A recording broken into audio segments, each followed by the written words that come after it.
Hər vaxt xeyir dostlar, xoş gördük sizi kanalımda. Bu günləri tepki videosu olmayacaq. Ümumiyyətlə sezon bitdi. Galatasaray çempion oldu. Tepki videoları qaldı yeni sezona. O da avqustda. Avqustun 12-sində, 8-də falan başlayacaq liqdə. İndi bəzi transfer xəbərlərindən danışmaq istəyirəm. Özü biraz gec qalmışam. Transferləri Galatasaray Leroy Saneni aldı 3 illik müqavilə. Deməli 3 illik müqavilə illik 11 milyon euro, 9 milyon deyəsən maaşıdır. 2 milyon da hardasa reklamlardan gələn puldur, beləncə 11 milyon. Fenerbahçe'də maraqlanmışdı oyunçu ilə. Nəysə Fenerbahçe, Arsenal, Bayern Münih bir aşağı məbləğdə pul təklif eləmiş ki, razı olmadı. Fenerbahçe'də bir 15 milyona yaxın pul təklif elədi. Fenerbahçe ilə razı olmadı. Ondan sonra Al Hilal da bir deyəsən 30 milyon, 25-30 milyona yaxın pul təklif elədi. Onu da qəbul eləmədi. Arsenal da bir Bayern Münihə yaxın 6-7 milyon deyəsən, o da bir pul illik təklif eləmişdi, onu da qəbul eləmədi. Galatasaray aldı. Galatasaray 2 ay yaxındır belə maraqlanırdı Leroy Sané ilə. Axır dünən gəldi Leroy Sané Galatasaraya. Ondan sonra Galatasaray İlkay Gündoğanla da ciddi maraqlanır. İlkay Gündoğanla da hardasa danışıqlar gedir. Məncə İlkay Gündoğan yaxşı oyuncudur, amma yaşı çoxdur. Ona görə 1-2 il. İlkay Gündoğan da maaş çox istəyir. Deyəsən o 8-9 milyon arasında maaş istəyir. Galatasarayda onu 4 milyona, 4,5 azada belə endirmək istəyir. Danışıqlar gedir. Deyəsən o da gəlmək istəyir, amma maaşda biraz şeylər var. Ondan sonra Bernardo Silva ilə da danışıqlar gedir. Bernardo Silva da gəlmək istəyir. Gətirmək istəyirlər daha doğrusu. Yəni o da maraqlıdır gəlməyə. Onu da çoxdur, maaşı çoxdur. O da 11 milyon, 15 milyon arası maaş alıb o da. Maaşda biraz problemlər var. Ümumiyyətlə Galatasarayın bu sezonluq transfer büdcəsi hardasa 95-97 milyon arasında. Yəni 95-97 milyon arasında transfer edirlər. Ya əgər klubdan oyuncu satsa, onda transfer artır. Yəni büdcəsi artır. Məsələn Barış Alperi 25 milyona istəyirlər. Deyəsən Aston Villa Barış Alperi 15 milyona istəyirdi. 25 milyona istəyirdi, 25 milyona satmırlar. Ən aşağısı 35 milyon istəyirlər. 35 milyona falan yəni təklif gəlsə, məsələn 30 milyon və yaxud da 5 milyon bonuslarla bir yerdə, onda sata bilər. Amma yəni maraqlıdırlar. Yəni normal təklif gəlsə sata bilər. Məsələn Davinson Sanchezə normal təklif gəlsə 30 milyon, 35 milyon arasında təklif gəlsə sata bilər. Ona görə də Galatasarayın büdcəsi 95-97 arasındadır. Ona görə Osimhen də var. Osimhen də bilirsiniz ki, yəqin Al Hilalı 5 dəfə, 6 dəfə təkliflərini rədd elədi. 25 milyon, 30 milyon, 35 milyon, 40 milyon, 45 milyon. Ərəbistana getmək istəmir. Ərəbistana rədd elədi. O Avropada oynamaq istəyir əsasən. Juventus da deyəsən çəkildi. Juventus da yoxdur. Qalıb arada Chelsea, Manchester United oynamaq istəyir. O pulları vermir Avropa klubları. Burada qalır Galatasaray. Galatasarayın da təklifi 16 milyondur. Bonuslarla, reklamlarla bir yerdə gəlir çıxır 22 milyona, 23 milyona falan gəlib çıxır. Yəni 15 milyon Galatasaray özü verəcək ona klub. Qalan 7-8 milyon da reklamlardan, sponsorlardan gələcək. O da gəlməyə yaxındır məncə Galatasaray. İndi alınmasa Avropadakı istənilən klublar ona maaşı verməsələr Galatasaray gələ bilər. Amma burada da bir şey var ki, Galatasaray büdcəsi 75 milyon ona verəcəksənsə və yaxud da 70 milyon verəcəksənsə, yəni endirimə getsə, yerdə qalır 70 versən, yerdə qalır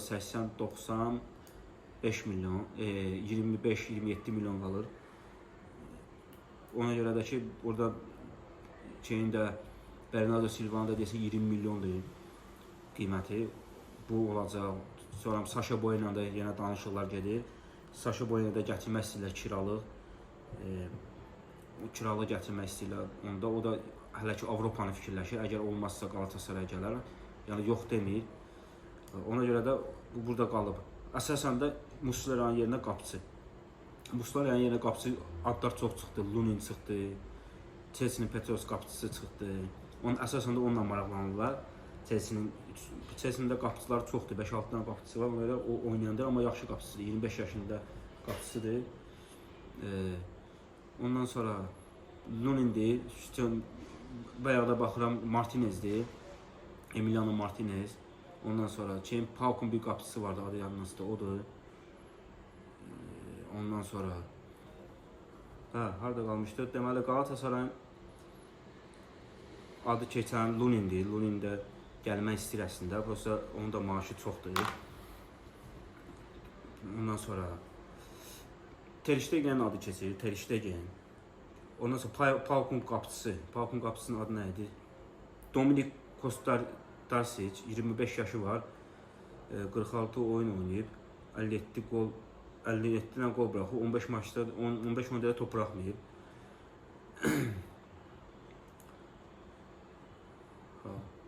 Başqa indi görə qapıçı məncə Ter Stegen biraz şeydir, çətin məsələdir Ter Stegen. Söz yox, axır oyunlarda o da çox zədələnir, zədəli oynayır, zədələri olur, oynamır.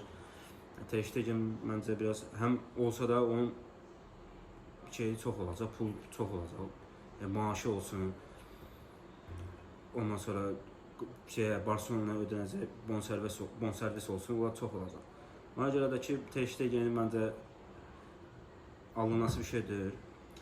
Ondan sonra Martinez, o da normal qapıçıdır və çox belə yaxşı qapıçı deyil. Amma onun da yaşı çoxdur. Onun da yaşı çox olduğuna görə məncə uzaqbaşı 2 il oynayar. Galatasarayda elə bir qapıçı lazımdır ki, Muslera kimi. Muslera kimi də olmasa, heç olmasa 5 il, 6 il qapıda qalsın. Yəni hər il bir dənə qapıçı dəyişmə. Hər il Muslera var idi, Galatasarayın başı dincidir. 14 il qapıçıya ehtiyacı olmadı. Qapıçı tərəfə heç baxmadı. Ona görə də elə bir qapıçı tapmalıdır. Mən Chelsea'nin ikinci qapıçısı, ikinci yox, üçüncü qapıçıdır, neçənci qapıçı, Chelsea'də qapıçılar çoxdur.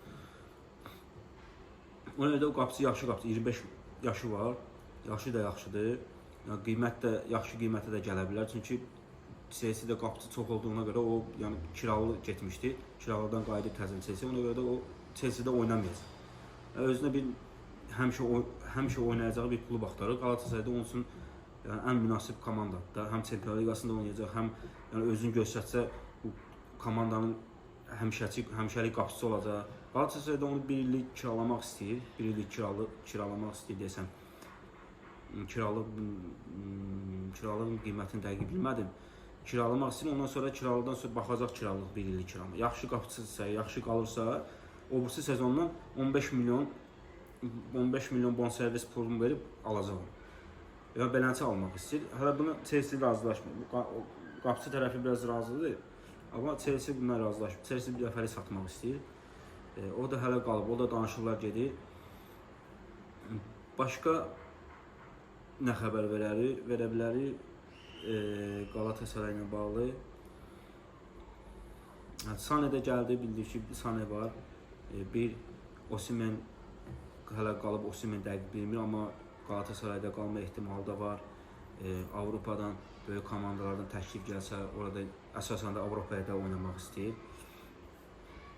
Manchester United, Chelsea, İngiltərədə oynamaq istəyir əsasən də. O qalıbdır. Ondan sonra başqa Bernardo Silva'dır, onunla da şeylər edirlər, danışıqlar gedir. İlkay Gündoğan'dır, İlkay Gündoğan'ı da gətirmək istəyirlər. Görək də, indi onlar haqqında yeni məlumatlar olanda yenə də çəkəcəm, video atacağım. Söz yox, mən biraz gecikdim bu məlumatlar haqqında, çoxunun xəbəri var. Ona görə də ki, əlimdən gələn qədər vaxtım olduğu çəkib paylaşmaya çalışıram. Hələ ki oyunlar yoxdur. Oyunlar da yeni sezondan inşallah olacaq. Bu qədər, bildiklərim bu qədər daha doğrusu. Olduqları hələ xəbərim yoxdur, baxacağam. Yenə deyirəm, vaxtım olduqca baxıram, məlumat yığıram, paylaşmağa çalışacağam bu sezon boyunca. Hələ ki bu qədər, bildiyimlərim bu qədərdir. Siz də əgər başqa hansısa klubların transferlərini, başqa bir şeylərini maraqlanırsa, bilmək istəyirsinizsə, şərhlərdə, yorumlarda yaza bilərsiniz. Mən də axtararam. Nə məlumatı olsa sizə çatdıra bilərəm. Bu qədər. Başqa bir videoda, başqa bir transfer xəbərlərində inşallah gələn dəfə video çəkəndə inşallah Bernardo Silva, İlkay Gündoğan. İlkay Gündoğandan belə sözün açığı çox da istəmirəm gəlmək yaşına görə. Yaşı da çoxdur. Oynadığın yaxşı oyunçu olub, oynadığın oynayıb artıq 33-34 yaşında. Məncə mənasız deyil. Yəni təcrübə başqa şeydir, təcrübədir. Amma yenə də sən ona 7 milyon, 8 milyon pul verəcəksən, məsələn. 9 milyon, İlkay 9 milyon istəyir deyəsən, 9 milyon, 10 milyon istəyir. Sən ona lap belə 6 milyon, 5 milyon verdin. Gəldi 2 il oynadı, bəlkə heç oynaya bilmədi, tuttura bilmədi. Pullar boş yerə gedəcək. Ona görə biraz potensiallı, biraz qiymətinə həm uyğun, həm yaşı az ki, oynayanda oynaya bilsin. Özünü göstərəndə sən onu sata bilərsən bir normal qiymətə. Yəni elə onsa mən özümdə fikirləşirəm, özüm üçün onlar nə fikirləşirlər, onların da transferlərini gördük bir neçə ildə. Gətirdikləri çoxsu heç nə eləyəmədi. Getdilər, boş yerə pullar getdi. Ziyəsi olsun, Zahası olsun. Ona görə də ki, biraz Qalatasaray fikirləşib eləməlidir. Başqa nə xəbərlər olacaq, inşallah yenə də sizə çəkib atacağam. Günlük bu qədər. İnşallah başqa transferlərdə Bernardo Silva'nı inşallah gələn dəfə çəkəndə onun xəbərini verək. Başqa bir yaxşı bir transferinin, bilmədiyimiz bir transfer, yaxşı bir qapısının xəbərini verək. İnşallah başqa videolarda görüşər. Sağ olun. Özünüzə müğayət olun dostlar. Çox sağ olun.